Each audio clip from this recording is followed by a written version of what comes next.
Hi, I'm Laura, And I'm Maddie, and we design educational escape rooms. and today we've challenged ourselves to design an escape room in 10 minutes based on a set of random parameters. So we've got 3 dice that we're going to roll here, and then we'll dive into it. And Maddie, I think you had a dog rule to share right Yes, off yeah, the we have a bat. couple rules today that I will share with you as Lara gets the video screen set up here for us. One is that we will be designing under a yes and rule. So in order to try to design in 10 minutes, which is very quick, it's a sprint, we could sit all day and debating on what to include in this particular design session, but it'll be first come, first serve. Whoever shares an idea, we're going to roll with it, see what we can make of it. But of course, if we have an addition, we'll do yes and, right? So if I were to say dogs and Laura said dogs and cats, then we're rolling with dogs and cats.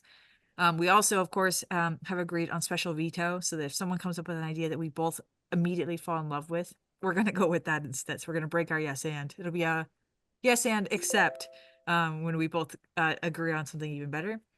And as a special note, my private working space has gotten disrupted in my house at the moment. So I have some dogs that are actively sleeping in the sun, but they could be noisy. So if I call noisy dog alert, I might have to go on mute and pass things over to Lara solo for just a minute or two as I quiet them up. Awesome. Okay, so the first dice is this purple one. These are custom 3D printed. And the prompt for this dice is organization. So what organization are we designing an escape room for?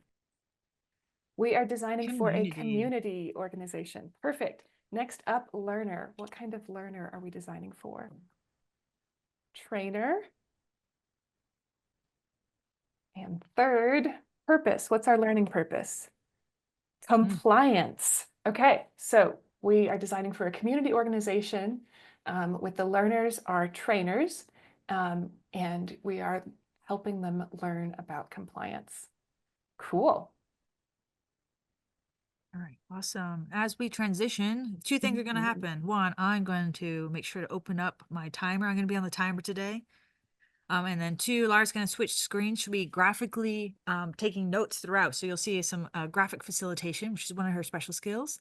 So as we go about, we'll be doing some note taking as well, so we can capture our thoughts. Okay, let's start that timer. All right, timer has begun. Okay, Okay. so we are doing a community organization with a train the trainer learner for the purpose of compliance. I had an idea that came immediately to mind. Please. So again, since it's yes and, I'm going to share it because it came to me as you rolled. I was thinking, so we could go one of two ways with our interpretation of community here. We could go like community group, but since you had said community organization, my brain went to Parks and Rec. And then I was thinking within that context, there could be compliance around things like fishing rules for the local community, so the actual residents. And we could either be doing, since our learner is the trainer, in this context, I was thinking again, so right, we're not designing escape room for the public, we're designing escape room for the trainers. Mhm. But thinking about the Parks and Rec staff, Mhm. and that could be, that could be fishing rules, that could be park compliance, could be a nature reserve, for instance. We have a local nature reserve by my house, and they have like actual teachers and educators there. Mhm. Mhm. It could also be first aid and medical training for trainers who are going to lead events for the public and their sort of emergency response training. Yeah, I like that too. Since we're doing yes and, I think staff in the Parks and Rec department um, who need to understand compliance around fishing rules is our first thing. Shall we go with that? Yes, I will say, having just literally this morning re-upped on my first aid CPR, now I'm like, Mm. but had it been an escape room. So, not to veto, but I am now intrigued because I genuinely just finished the course this morning for renewing. So now I kind of want to play in that space. Yeah, well, and I have a couple friends who are aqua fitness instructors and who are actively renewing their, mandatory safety training right now. Um, okay, so what if we were doing an escape room to train trainers on um, emergency medicine and CPR for Parks and Rec? So this would be um, it'd be CPR, it would be like First aid. emergency, Yep. yeah, first aid. And since we're talking Parks and Rec, at least I'm in Colorado, so at least out here, Parks and Rec can involve everything from, a city park to a more wilderness sort of area. So it could be wilderness Hmm. medicine, wilderness response.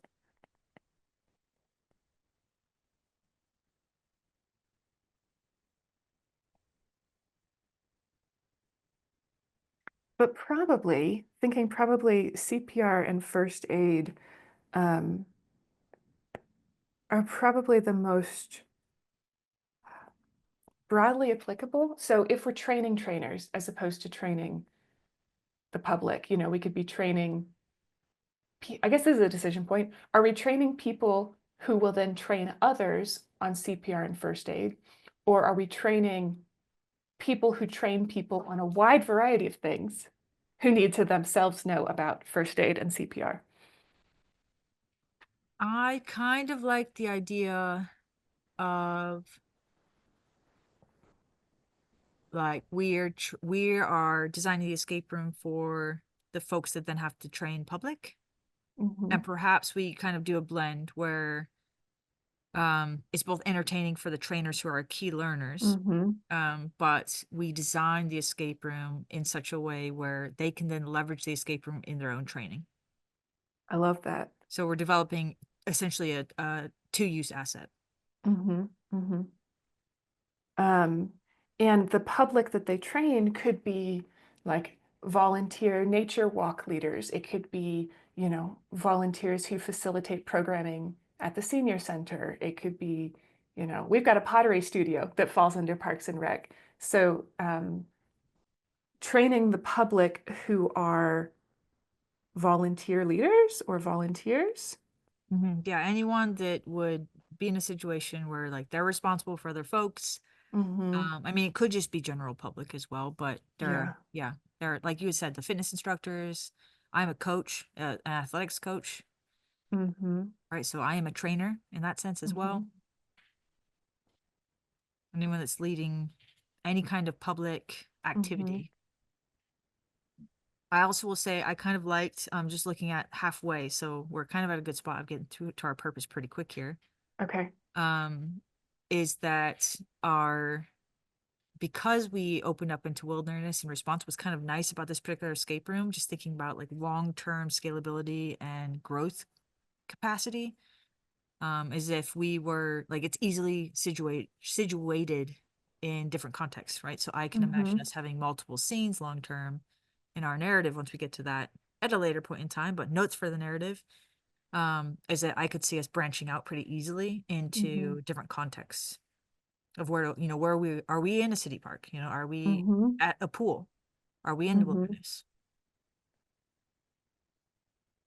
Yeah, so it's customizable in that sense. Yeah, yeah. So we've got the foundation of the escape room, but you can tweak the narrative context um, without completely redoing all the puzzles and all the core learning materials and assets. And also, since this is compliance, we've got to keep in mind uh, sorry, we had a visitor to my office and I got distracted. We have to keep in mind metrics and assessment and how the escape room will both genuinely teach people and allow a way to measure their learning or some way to align with certifications, um, whatever may be necessary.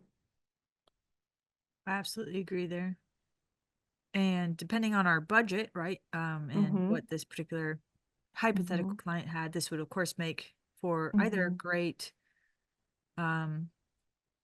2-dimensional, 3-dimensional. I could imagine this being in VR really nicely Mm-hmm. as well, in Mm-hmm. AR context. So Mm-hmm. I mean, any escape room can be across any of those contexts, and leverage any of those tools. But this one in particular, Mm-hmm. because, again, it would take more finances, but if you did have VR capabilities, right, it gets Mm-hmm. into the training part of it and the experiential part of it in a little bit different way. Totally. So it sounds like at a minimum, we want this to be a virtual option. Is that what we're saying? Or do we want this to be an entirely in-person? I feel like let's lean towards virtual Okay. because I think we start there. Mm-hmm. Just thinking about, again, our large audience opens it up to, it makes it far more accessible for the community in which we're ultimately thinking about servicing. Mm-hmm. And through just thinking about all the like stakeholder bodies of all these different Mm-hmm. trainers, getting them all together for one on-site experience or even a series of on-site experiences could be hard to manage and schedule. Mm-hmm. Mm-hmm. So I think virtual for that sense, which is, noisy dog alert, Laura. Amazing. Okay, so virtual escape room, since I have full control while Maddie has noisy dogs, let's say the virtual escape room sets the foundations for an optional in-person like level 2. And of course, I'm going to vote that the optional in-person level 2 is an escape room that gives you the opportunity to practice in a situation and narrative situation, the real life skills. So this would be your hands-on CPR training. This would be an option to do like a community emergency response test scenario, those sorts of things. But we're focusing, because we've got limited time in our planning session today, we're going to focus on the virtual portion of this escape room that feeds into that optional level 2. So, character. Since Maddie's still on Noisy Dog Alert, I'm going to vote that we set this in a real world scenario as opposed to a fictional, like Mars base or something, unless Maddie throws up a veto to that. No, I'm down. And we have T-5 seconds. And I will say, I technically Ooh, started as soon as we got to this screen. So we can give ourselves, you heard that timer there, folks. We can give ourselves a couple extra minutes, since we were still interpreting the dice for the first couple minutes here. okay, so real life situation, character. Shall they play as themselves or shall they play as, say, a trainer who is leading a very specific training? I Dropping everything wonder, I today. mean, if we're in space, Mhm. right? And you said Mars, did I hear that right? I was actually saying, what if we put it in a real life scenario as opposed to Oh, as opposed to, Mars or an underground world or something? Yeah. are we in space? I was saying we're not in Oh, we're space. not, sorry. Noisy dog alert. See, Oh, you were so this is on the your own that I difficulty. couldn't hear you. Okay, real life. I Hmm. was thinking that, so again, I can harken back to the CPR training I literally just took. It was a blended offering, so I love where you went with the optional part 2, right? Because I had to finish the actual hands-on part, the part 2 of my training, so they could actually see that I knew how to do CPR and first aid. Uh-huh. So I'm thinking of this, not to backtrack, but as essentially reimagining what the blended portion of it would look like. So the online Hmm. portion of a blended CPR and first aid training. Hmm. Um, and in those scenarios, I think it is often, there are a couple I've done where you are sort of in a first person view. You have to Hmm. clear the scene, you have to click on that dangerous knife that's in the kitchen or, Hmm. anything of that sort. But so I like that. I think it's really empowering to feel a responsibility that you are genuinely having to act and play out these roles and Hmm. responsibilities.